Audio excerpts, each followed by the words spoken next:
Assalamu alaikum students. We are starting our topic.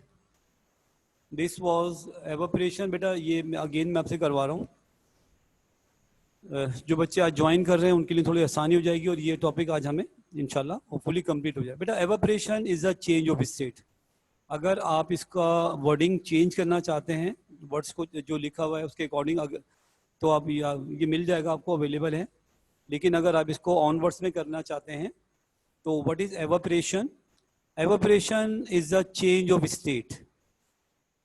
Evaporation is a change of state from liquid to gas or liquid to vapors at room temperature or at any temperature. ये इसको हम short में कह सकते हैं कि evaporation is a change of state from liquid to vapors or liquid to gas at room temperature or at any temperature. यानी किसी भी टेम्परेचर पे, चाहे वो रूम टेम्परेचर है या कोई और टेम्परेचर है, अगर आपके पास लिक्विड कन्वर्ट होता है गैस में या वेपर्स में तो this change of state is known as evaporation. अच्छा, इसमें जो ख़ास बात है बेटा वो ये कि लिक्विड एब्जॉर्ब्स और takes heat energy from surrounding. वो सराउंडिंग में से आपके पास हीट को एब्जॉर्ब करता है और मॉलिक्यूल्स या वो आपके पास लिक्विड के मॉलिक्यूल्स कन्वर्ट होते हैं वेपर्स में. तो ये इसका मेन कॉन्सेप्ट है. Evaporation is the change of state from liquid to vapours और liquid to gas at any temperature. किसी भी टेम्परेचर पर अगर लिक्विड कन्वर्ट होता है अपने गैस में या वेपर्स में तो ये this process is known as evaporation.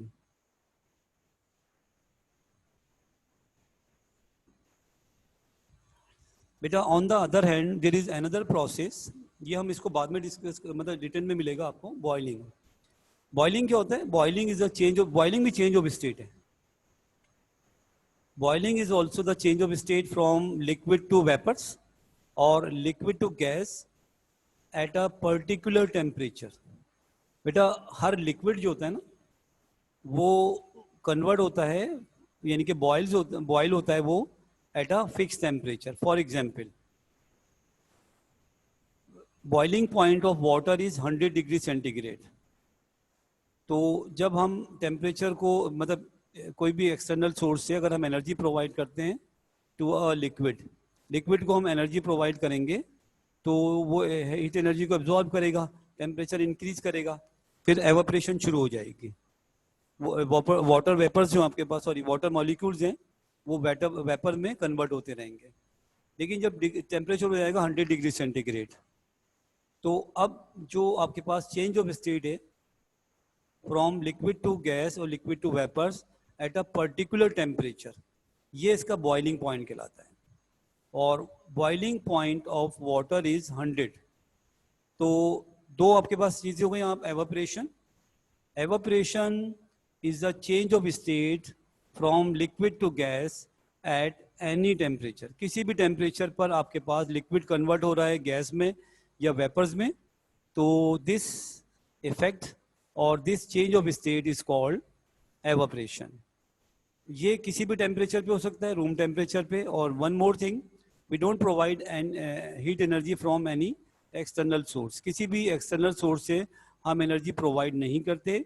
Motor molecules they gain heat energy from surrounding से बेटा वो हीट एनर्जी को एब्जॉर्ब करते हैं और फिर वो स्केप कर जाते हैं इनटू द एटमॉस्फेयर और इनटू द एयर. तो this change of state is known as evaporation. तो ये थोड़ा सा हमारा रिवीजन था. अब फैक्टर्स को हमें दोबारा से इसको डिफाइन करना है और फिर आखिर में इसका कूलिंग इफेक्ट है. तो ये हमारा टॉपिक कंप्लीट हो गया. देखें 3 टॉपिक हो जाएंगे. What is evaporation, factors that affecting the evaporation, ये दूसरा टॉपिक हो गया. और कूलिंग इफेक्ट ऑफ एवापोरेशन कि आफ्टर एवापोरेशन हम जो कूलिंग इफेक्ट आता है वो क्यों आता है. तो पहले हमने डेफिनेशन कर ली इसको हमने रिवाइज भी कर लिया है, और कोशिश करें ओन वर्ड्स में इसको याद भी कर लें कि evaporation is a change of state from liquid to gas at any temperature और एट रूम टेम्परेचर। अच्छा, अब factors affecting evaporation. Increase of temperature. बेटा अगर कोई भी लिक्विड आप प्लेस करें इन रूम और सराउंडिंग का टेम्परेचर ज़्यादा हो तो रेट ऑफ एवापोरेशन ज़्यादा हो जाता है, क्विकली एवापोरेट होते हैं, या वाटर जो लिक्विड है वो क्विकली कन्वर्ट होता है गैस या वेपर्स में। अच्छा, अब this makes the molecule faster so that they have enough energy to escape from the liquid and rate of evaporation increases। बेटा ये मैंने आपको पहले समझाया था कि यूनिट 8 हमने स्टार्ट किया था इन द लास्ट मंथ। तो फर्स्ट डेफिनेशन जो हमने स्टार्ट की थी वो हीट एंड टेम्परेचर था। Temperature is related with the kinetic energy और kinetic energy is related with the motion of the particles. ये तीनों चीज़ें मतलब एक कनेक्ट हैं आपके पास। टेम्परेचर इंक्रीज करेंगे तो काइनेटिक एनर्जी बढ़ेगी, और जब काइनेटिक एनर्जी बढ़ेगी तो जो आपके मॉलिक्यूल्स हैं वो स्पीड अप हो जाएंगे, फास्टर हो जाएंगे।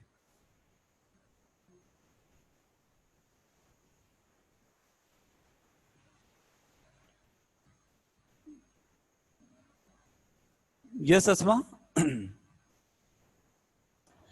सर आपने कहा था आप वो डाल देंगे वेबसाइट पे, हाँ लेकिन अभी तक बेटा, डाला नहीं है। हाँ बिल्कुल आप सही कह रहे हैं, मैं अभी इसको काम करूँगा।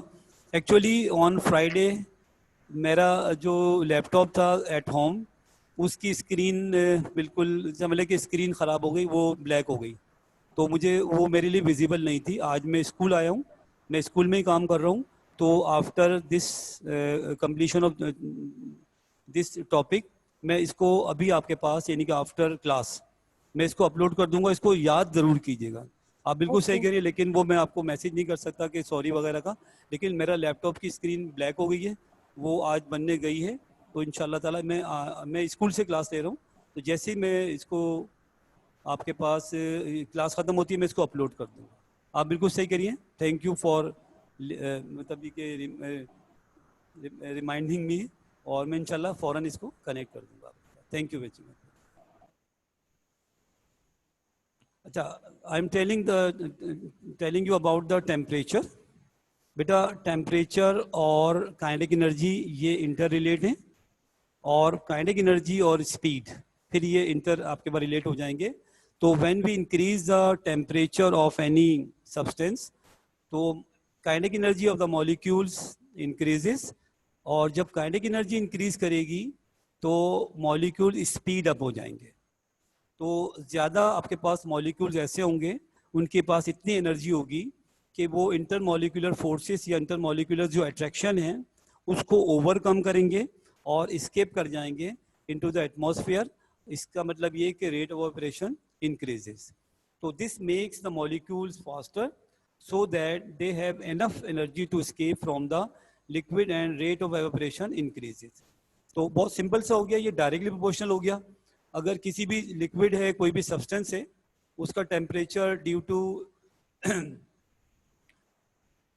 एनी रीजन अगर वो इंक्रीज करता है तो मॉलिक्यूल्स की काइनेटिक एनर्जी बढ़ जाएगी। काइनेटिक एनर्जी बढ़ेगी तो वो स्पीड अप हो जाएंगे, और जब वो स्पीड अप हो जाएंगे तो वो आपके पास उन पे इतनी एनर्जी होगी कि वो इंटरमॉलिक्यूलर फोर्सेस को ओवरकम कर सकें और स्केप कर जाएं from surface to the atmosphere.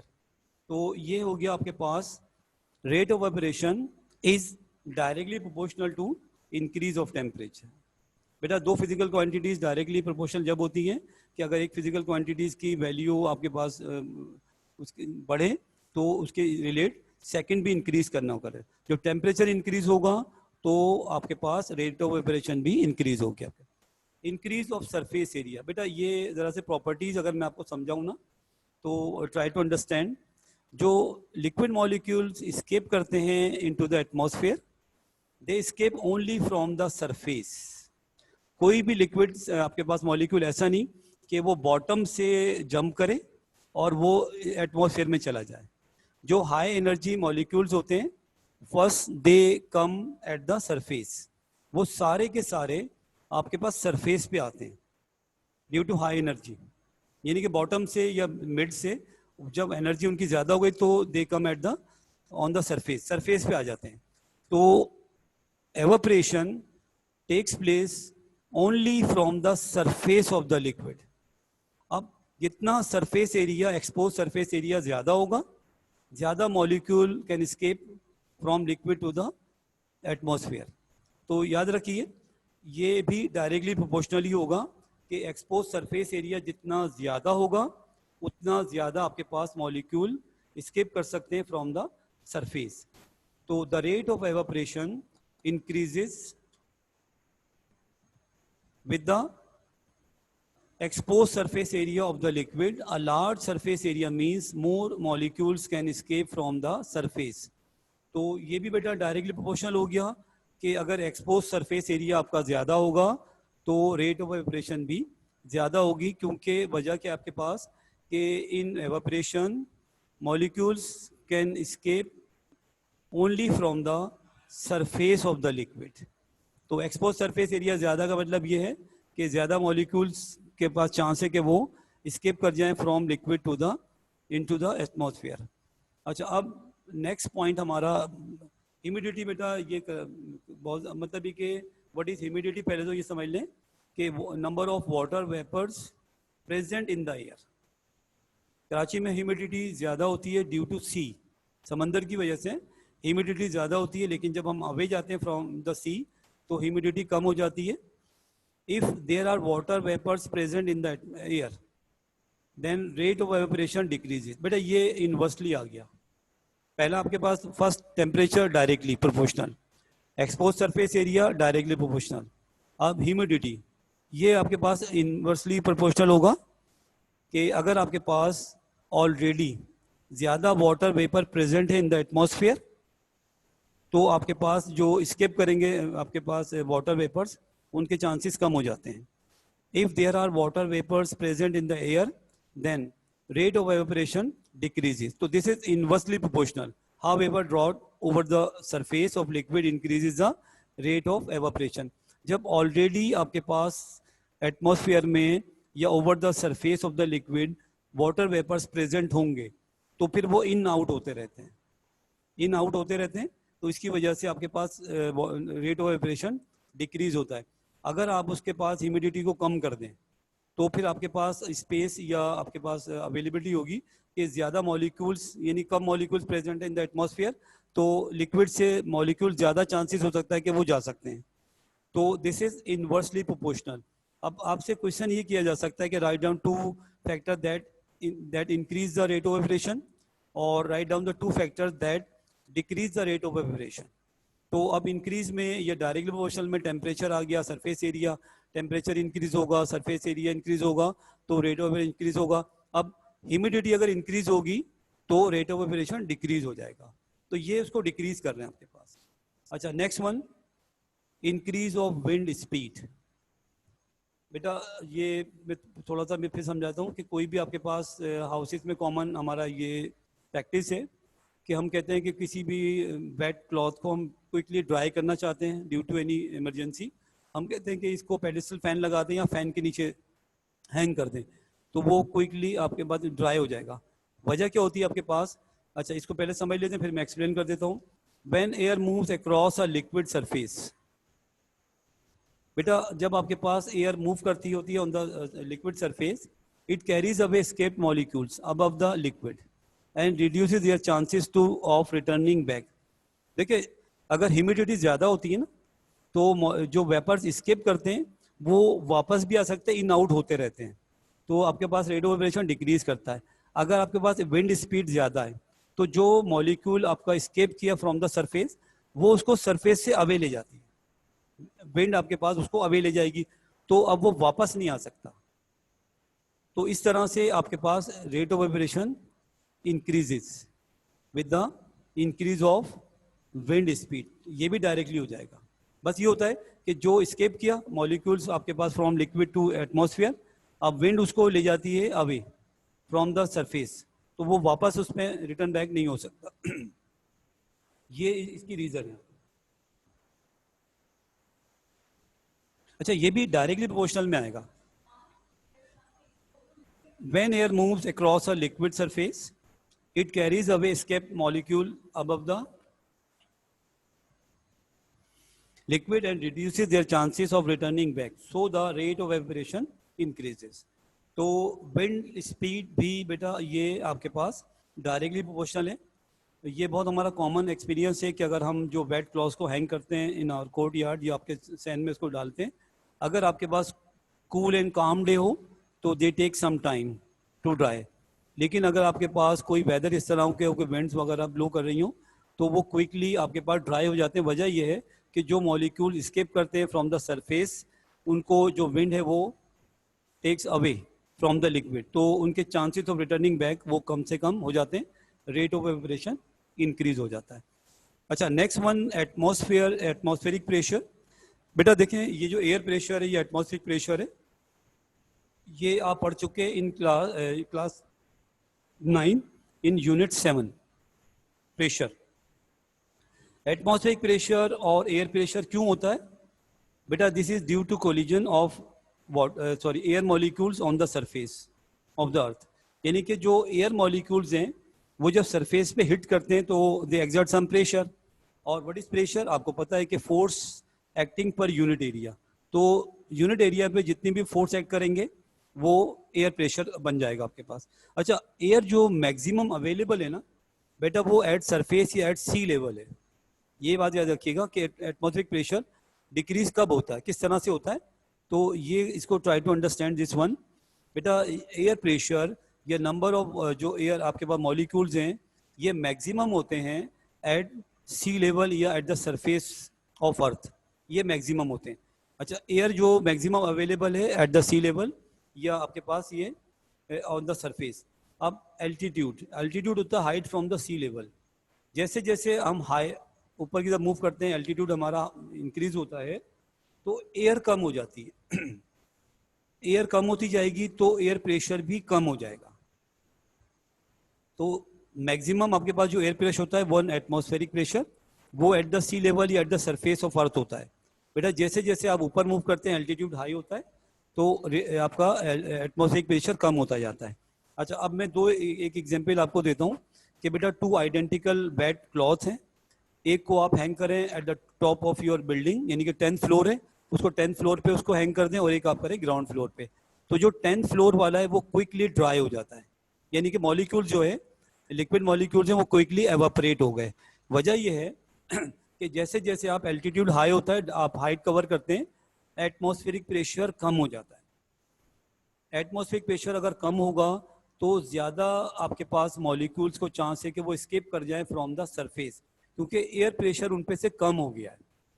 वजह ये आपके पास. तो अब मैं इसको रीड करता हूँ, फिर दोबारा से इसको एक्सप्लेन करता हूँ अगर आपको कोई प्रॉब्लम है तो. Decreasing the atmospheric pressure increases the rate of evaporation. बेटा ये याद रखिएगा कि atmospheric pressure decreases with the altitude और height from the sea level.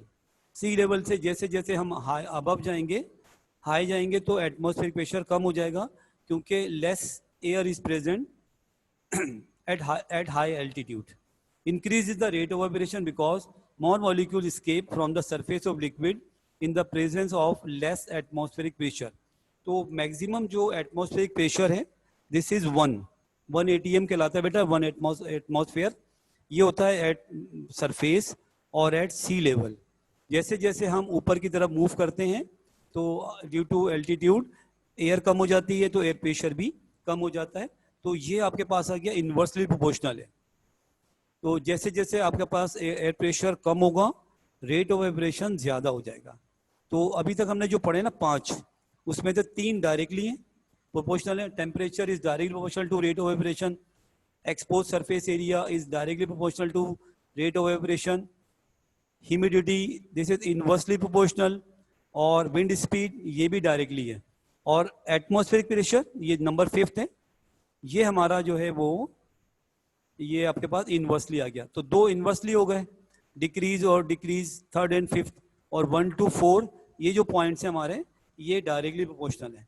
अच्छा, अब decrease the boiling point number 6. बेटा आसान सा है ये आपके पास कि पेट्रोल की एग्जांपल ले लें या थिनर जो इंक रिमूवर जो आप यूज़ करते हैं उसमें वहाँ पे जो लिक्विड होता है वो क्विकली एवापोरेट हो जाता है। पेट्रोल थोड़ा सा डालें किसी चीज़ पे, वो क्विकली डिसअपियर हो जाएगा। तो थिनर जिसे हम कहते हैं नेल पॉलिश रिमूवर, उसको आप यूज़ करते हैं, वो क्विकली ड्राई हो जाता है। तो वो सब्सटेंसेस, वो लिक्विड्स जिनके बॉइलिंग पॉइंट बहुत लो होते हैं, वेरी लो, वो क्विकली एवापोरेट होते हैं। और वो सब्सटेंसेस, वो लिक्विड की बात कर रहे हैं यहाँ, तो लिक्विड है आपके पास एवापोरेशन में जिनके बॉइलिंग पॉइंट हाई होते हैं, बॉइलिंग पॉइंट हाई होते हैं, वो आपके पास स्लो, मतलब रेट ऑफ ऑपरेशन उसमें डिक्रीज करता है। तो ये भी आपके पास ये हो गया इन्वर्सली प्रोपोर्शनल। अच्छा, the lower the boiling point of a liquid the higher the rate of evaporation. बेटा ये जितना किसी भी सब लिक्विड का बॉइलिंग पॉइंट लो होगा वो क्विकली एवापोरेट हो जाएगा, वो क्विकली एवापोरेट हो जाएगा। अच्छा, ये जो हमने वोलेटाइल का टर्म यूज कर रहे हैं, ये फिजिक्स में, इसको अगर आप चाहें तो इसको हटा दें, इसकी जरूरत नहीं होगी आपके पास। ये हमारा, आपने यकीनन ये केमिस्ट्री वगैरह में इसको पढ़ा होगा। तो आप सिर्फ ये कर सकते हैं, इतना ले लें, the lower the boiling point of a liquid the higher the rate of evaporation. यह आप ऑन वर्डिंग्स कर सकते हैं जो मैं आपको बता रहा हूँ कि the liquids with low boiling point, the liquids with low boiling point evaporate quickly। ये हम इसको ऑन वर्ड्स में कर सकते हैं कि वो लिक्विड जिनके बॉइलिंग पॉइंट लो हैं, जिनके बॉइलिंग पॉइंट लो हैं, वो क्विकली एवापोरेट कर जाते हैं, and vice versa. And vice versa का मतलब है कि वो लिक्विड्स जिनके बॉइलिंग पॉइंट हाई होते हैं वो क्विकली एवापोरेट नहीं करेंगे। तो आप इसको वन लाइन ऑन वर्ड्स कर सकते हैं, the liquids with low boiling points evaporate quickly and vice versa. ठीक है, तो ये वॉलेटाइल का आप चाहें तो इस लाइन को आप इस्तेमाल नहीं करें। तो ये हमारे 6 हैं, इसमें 3 आपके पास हो गए इन्वर्सली प्रोपोर्शनल और 3 आपके पास हो गए डायरेक्टली प्रोपोर्शनल, जो कि इंक्रीज करते हैं रेट ऑफ ऑपरेशन को। तो अगर आपके पास पूछा जाए कि कौन से इंक्रीज करते हैं, कौन से डिक्रीज करेंगे, तो आपके पास temperature directly proportional, surface area ये this is directly proportional, decrease of humidity ये इन्वर्सली प्रोपोर्शनल हो गया, इंक्रीज ऑफ विंड स्पीड ये डायरेक्टली प्रोपोर्शनल हो गया, डिक्रीज एटमॉस्फेरिक प्रेशर ये इन्वर्सली प्रोपोर्शनल हो गया, और 6 भी। तो 3 आपके पास डिक्रीज द बॉइलिंग पॉइंट ये भी। तो ये आपके पास 6 में से 3 हो गए डायरेक्टली प्रोपोर्शनल और 3 हो गए इनवर्सली प्रोपोर्शनल। बेटा ये थोड़ा सा हमारा रिवीजन भी था और कुछ लास्ट टॉपिक्स मुझे एक्सप्लेन करने थे। तो वो लिक्विड्स जिनके बॉइलिंग पॉइंट लो होते हैं वो दे क्विकली एवापोरेट।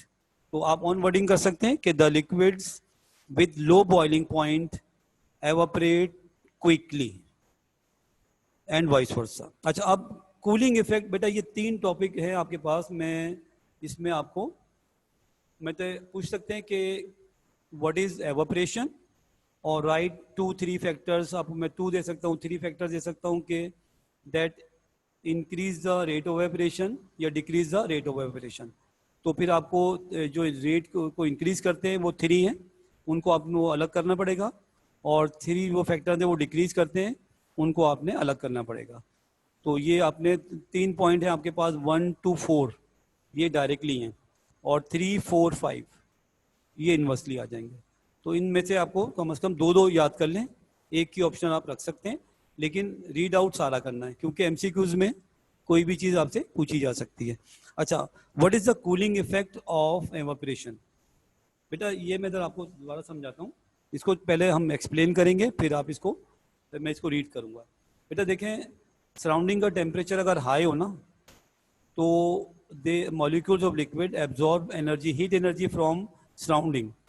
तो वो मॉलिक्यूल्स जिनकी काइनेटिक एनर्जी हाई होती है, वो मतलब हाई, हम कहते हैं हाई एनर्जेटिक हैं, उनकी एनर्जी इतनी हाई होती है कि वो इंटरमॉलिक्यूलर फोर्सेस को या इंटरमॉलिक्यूलर अट्रैक्शन को ओवरकम कर सकते हैं।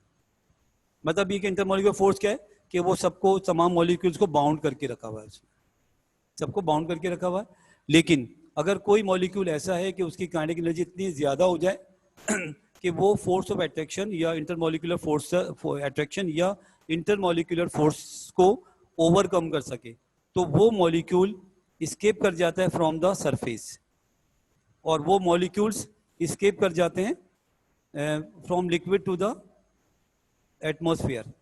अब जो रिमेनिंग मॉलिक्यूल्स हैं बेटा, रिमेनिंग मॉलिक्यूल्स हैं उनकी काइनेटिक एनर्जी कम होती है। तो average kinetic energy of the remaining molecules बेटा जब कम होती है तो overall temperature of the liquid fall कर जाता है। देखिए, try to recall definition of temperature, जो सेकंड मैंने लिखवाई थी ना, वो था द एवरेज। देखिए, what is temperature? The degree of hotness और coldness of the molecules of a body, ठीक है। द डिग्री ऑफ हॉटनेस और coldness of a body is called its temperature. Second definition जो लिखवाई थी मैंने, उसमें ये था कि the average kinetic energy of the molecules of a substance is called temperature. तो बेटा टेम्परेचर किससे रिलेट हो गया? टेम्परेचर रिलेट हो गया आपके पास एवरेज काइनेटिक एनर्जी से। अच्छा, रिलेशन क्या है? डायरेक्टली इनवर्सली, ये आप जरा सोचिएगा, मैं आपको बताता हूँ। बेटा टेम्परेचर अगर हाई होगा तो काइनेटिक एनर्जी भी हाई होगी, ठीक है। तो एवापोरेशन में ये होता है, ड्यूरिंग एवापोरेशन ये होता है कि हाई एनर्जी मॉलिक्यूल जो होते हैं वो एस्केप कर जाते हैं फ्रॉम द सरफेस, और less energetic molecules they remain in the liquid. तो average kinetic energy of the remaining molecules decreases. जब रिमेनिंग मॉलिक्यूल्स की एवरेज काइनेटिक एनर्जी डिक्रीज होगी, फॉल करेगी, तो ओवरऑल टेम्परेचर लो हो जाता है। तो इसलिए after evaporation the temperature of the liquid falls. अच्छा, अब इसको जरा रीड कर लेते हैं, टाइम तो है हमारे पास। During the evaporation molecules gain heat energy from surroundings. बेटा ये फैक्ट है, इसको याद रखिएगा। और अगर मैं कभी आपको बॉइलिंग जब हम पढ़ेंगे ना, तो उसमें एक टॉपिक है difference between boiling and evaporation. देखिए, for boiling we provide heat energy from an external source. किसी भी लिक्विड को, आपने वाटर की एग्जांपल ले लेते हैं, वो आपने बॉयल अगर करना है तो you must supply some heat from external source. कोई बर्नर लगाना होगा, कोई हीटर लगाना होगा, तो वो बॉयल करेगा। लेकिन फॉर एवापोरेशन हमें वी डोंट प्रोवाइड एनी, मतलब हीट फ्रॉम एनी सोर्स। किसी भी हम हीट को किसी सोर्स से प्रोवाइड नहीं करते। हीट कहाँ से मिलती है उनको? सराउंडिंग से आपके पास। During the evaporation molecules gain heat energy from surroundings. The more energetic molecule, बेटा वो आपके पास मॉलिक्यूल्स जिनकी काइनेटिक एनर्जी ज़्यादा होती है उनको हम कहते हैं कि वो आपके पास हाई एनर्जेटिक है या मोर एनर्जेटिक है। The more energetic molecule escape and take a lot of energy with them. वो आपके पास escape करते हैं फ्रॉम द सरफेस और काफ़ी एनर्जी अपने साथ ले जाते हैं। Hence the average kinetic energy of remaining molecule decreases. अब एज अ रिजल्ट क्या होता है कि जो रिमेनिंग मॉलिक्यूल्स हैं वो तमाम के तमाम लेस एनर्जेटिक हैं, उनकी एनर्जी जो काइनेटिक एनर्जी है वो कम है। तो अगर हम सबका ओवरऑल देखें तो average kinetic energy of the remaining molecules is less और फॉल्स। तो एज अ रिजल्ट, अब एज अ रिजल्ट क्या होता है? Temperature of the liquid falls और डिक्रीजेस। तो इसको हम ऑनवर्ड्स में कर सकते हैं। मैं इसको दोबारा से रीड कर रहा हूँ। During the evaporation liquid molecules gain heat energy from surroundings. The more energetic molecule escape and take a lot of energy with them. Hence, the average kinetic energy of the remaining molecule decreases and the temperature falls. अच्छा, temperature किसका है ये? Temperature of the liquid falls. इसको हम आप चाहें तो add कर सकते हैं।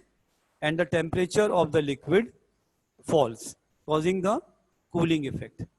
अब इसको ये तो था आपके पास, ये हमारा जो 3 टॉपिक थे ये बेटा हमारे एंड हो गए हैं। What is evaporation? What is evaporation? Evaporation is a change of state from liquid to vapours, liquid to gas at any temperature. ये आप ऑन वर्ड्स कर सकते हैं। अब इसमें जो गिवन है वो मैं वो भी पढ़ देता हूँ। The liquid molecules are always moving randomly at different speeds. When the molecules gain heat energy, their average kinetic energy increases. The molecules which are more energetic are able to overcome force of attraction of liquid and escape from the surface of liquid into atmosphere. This effect is called evaporation. ये आपके पास notes की wording हो गई। अब आप on wording कर लें। Evaporation is a change of state from liquid to gas or liquid to vapors at any temperature or at room temperature. ये इसकी डेफिनेशन हो गई. अब फैक्टर्स में आपके पास यहाँ 6 गिवन है. इसमें से 3 डायरेक्टली प्रोपोर्शनल हैं और 3 इनवर्सली हैं. तो अगर मैं पूछता हूँ कि write down 2 factor that increase the rate of vibration, तो फिर आपके पास चॉइस होगी टेम्परेचर, सरफेस एरिया और विंड स्पीड. इन तीनों में से कोई भी 2 आप लिख सकते हैं. और अगर मैं आपसे कहता हूँ कि write down 2 factors that decrease the rate of evaporation, तो फिर आपके पास ह्यूमिडिटी हो जाएगा और एटमॉस्फेरिक प्रेशर हो जाएगा या बॉइलिंग पॉइंट हो जाएगा. तो इन तीनों में से कोई 2 आप लिख सकते हैं.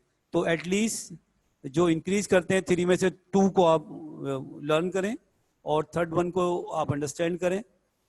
और इसी तरह से अगर डिक्रीज जो कर रहे हैं या इन्वर्सली प्रोपोर्शनल है, उनमें से 3 है आपके पास, 2 को आप लर्न करें और 1 को आप रीड आउट करें.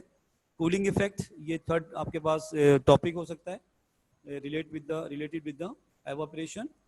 कूलिंग इफेक्ट में सिंपल ये होता है कि molecules of the liquid gain heat energy from the surrounding और the molecules with high kinetic energy are able to escape or to overcome the force of attraction and escape from the surface into atmosphere. The average kinetic energy of the remaining molecule is less or decreases. As a result, the temperature of the liquid falls or decreases. तो ये आप on wording कर सकते हैं कि evaporation में ये होता है कि हाई एनर्जेटिक मॉलिक्यूल्स escape करते हैं from the surface of the liquid और kinetic energy, average kinetic energy of the remaining molecule is less. As a result, result क्या है उसका? The temperature of the liquid falls or decreases. तो ये आप किसी भी तरह से इसको लिख सकते हैं. बेटा इसकी आप स्क्रीनशॉट ले लें या इसको आप जो बच्चे नोट डाउन कर रहे हैं उसको कंप्लीट करें. I am giving you 2-3 minutes. We have about 8 minutes. मुझे अटेंडेंस भी मार्क करनी है, तो be quickly take the photo of this screen और आफ्टर दिस क्लास में बेटा इसको अभी इंशाल्लाह अपलोड कर दूंगा.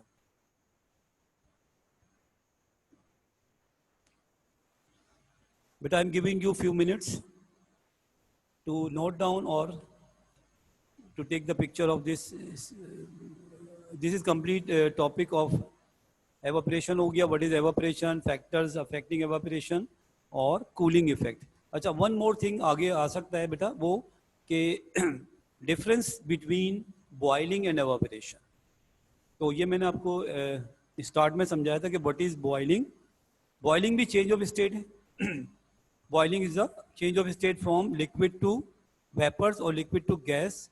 लेकिन अब टेम्परेचर क्या है? At a particular temperature. बेटा boiling point of water is 100 degree centigrade. इसका मतलब ये होगा कि वाटर कन्वर्ट होगा इनटू गैस और स्टीम और वेपर्स एट 100 डिग्री सेंटीग्रेड. तो ये एक डिफरेंस तो आपको पता चल गया कि boiling is the change of state from liquid to gas at a particular temperature और this temperature is called boiling point of the liquid. तो अच्छा, वो एक पर्टिकुलर टेम्परेचर पर होता है और बॉइलिंग एवापोरेशन जो होती है वो एट एनी टेम्परेचर और एट रूम टेम्परेचर. अच्छा, एक पॉइंट मैं और यहीं पे कवर करा देता हूँ आपको इसको याद भी रख कर सकते हैं. बेटा इन evaporation molecules, liquid molecules absorb or gain heat energy from the surrounding. ये बार बार हम पढ़ चुके हैं, कई दफ़ा पढ़ चुके हैं कि एवापोरेशन में जो आपके पास लिक्विड है वो एनर्जी, लिक्विड मॉलिक्यूल्स गेन और absorb heat energy from surrounding. लेकिन बेटा बॉइलिंग में ऐसा नहीं होता. अगर आपने किसी चीज़ को बॉयल करना है यानी कि चेंज ऑफ स्टेट करनी है एट अ पर्टिकुलर टेम्परेचर, तो you must supply heat energy from an external source. कोई भी आपने हीटर, कोई बर्नर या कोई और चीज़ आपके पास, उसको किसी भी एक्सटर्नल सोर्स से जब तक आप हीट प्रोवाइड नहीं करेंगे लिक्विड बॉयल नहीं होगा. एवापोरेट हो सकता है एट एनी टेम्परेचर. तो ये 2 पॉइंट तो आप नोट डाउन कर सकते हैं. Boiling is the change of state from liquid to gas at a particular temperature और एट अ फिक्स टेम्परेचर, ये भी लिख सकते हैं.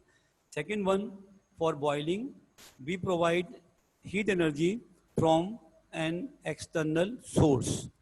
तो ये 2 डिफरेंस आपको पता चल गए. इसी तरह से मैं और 1 by 1 को कवर कर लेंगे. तो बेटा ये हमारा कंप्लीट टॉपिक है। अच्छा, एक चीज़ मैं थोड़ा सा और बता दूं आपको जो हमें आगे कवर करनी है आफ्टर दिस टॉपिक टुमारो इंशाल्लाह। ये प्रेशर ऑफ अ गैस ना, इसके बाद रिलेशन है हमारा प्रेशर और वॉल्यूम ऑफ अ गैस का। तो प्रेशर ऑफ अ गैस, ये मैंने दोबारा से इसको, वी हैव टाइम 2-3 मिनट्स और फिर अटेंडेंस मार्क करनी है। तो बेटा होता ये कि gas molecules are in continuous motion होते हैं, रैंडम मोशन होती है, यू नो दिस थिंग। तो during their random motion they collide with each other as well as the walls of the container. उसकी जो कोलिजन होती है दो तरह से होती है, एक तो होती है विद ईच अदर और एक होता है with walls of the container. अच्छा, जब वॉल्स ऑफ द कंटेनर को वो स्ट्राइक करते हैं, हिट करते हैं, तो they exert some force per unit surface area. तो अच्छा, व्हाट इज प्रेशर? प्रेशर होता है आपके पास force acting per unit area. तो इस कोलिजन की वजह से they exert some force on unit surface area और प्रेशर इज प्रोड्यूस। तो ये थोड़ा सा प्रेशर का था। और अगर हम टेम्परेचर को इंक्रीज करते हैं तो pressure of the gas increase. देखें, टेम्परेचर किससे रिलेटेड है? काइनेटिक एनर्जी से। और काइनेटिक एनर्जी ज़्यादा हो तो मॉलिक्यूल स्पीड अप हो जाएंगे। जब वो स्पीड अप हो जाएंगे तो ज़्यादा स्पीड से कोलाइड करेंगे तो they exert more force on unit surface area. तो प्रेशर इज मोर। तो ये हमारा टॉपिक थे जो हमने कंप्लीट किए। इसको इंशाल्लाह मैं अभी आपके पास अपलोड कर दूंगा। अटेंडेंस मुझे मार्क करनी है बेटा आपकी, तो अभी सब आप ऑन रहेंगे। दूसरी बात ये कि if you have any problem, any you want, if you want to ask any question तो रेज योर हैंड। मैं डायरेक्टली आपसे बात कर लेता हूँ, वो ज़्यादा है। अच्छा, मैं अटेंडेंस मार्क कर रहा हूँ, प्लीज़ अभी आप क्लास में रहेंगे सारे बच्चे। Give me some time to mark the attendance.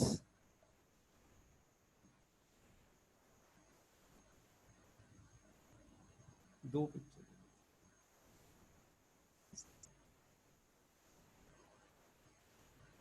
I think this is not difficult बेटा, प्योर लर्निंग है। और नेक्स्ट में फिर मैं इंशाल्लाह ताला जो कल हमारी क्लास होगी होपफुली, उसमें एक हमारा टॉपिक है कि relation between pressure and volume of a gas. ये सीआई का टॉपिक है और इसकी कैलकुलेशन भी है। कैलकुलेशन क्योंकि आप लोग बहुत अच्छी स्ट्रांगली कर लेते हैं, तो इसलिए फिर मैं इसको कल हमारा कंप्लीट टॉपिक यही कर लेंगे।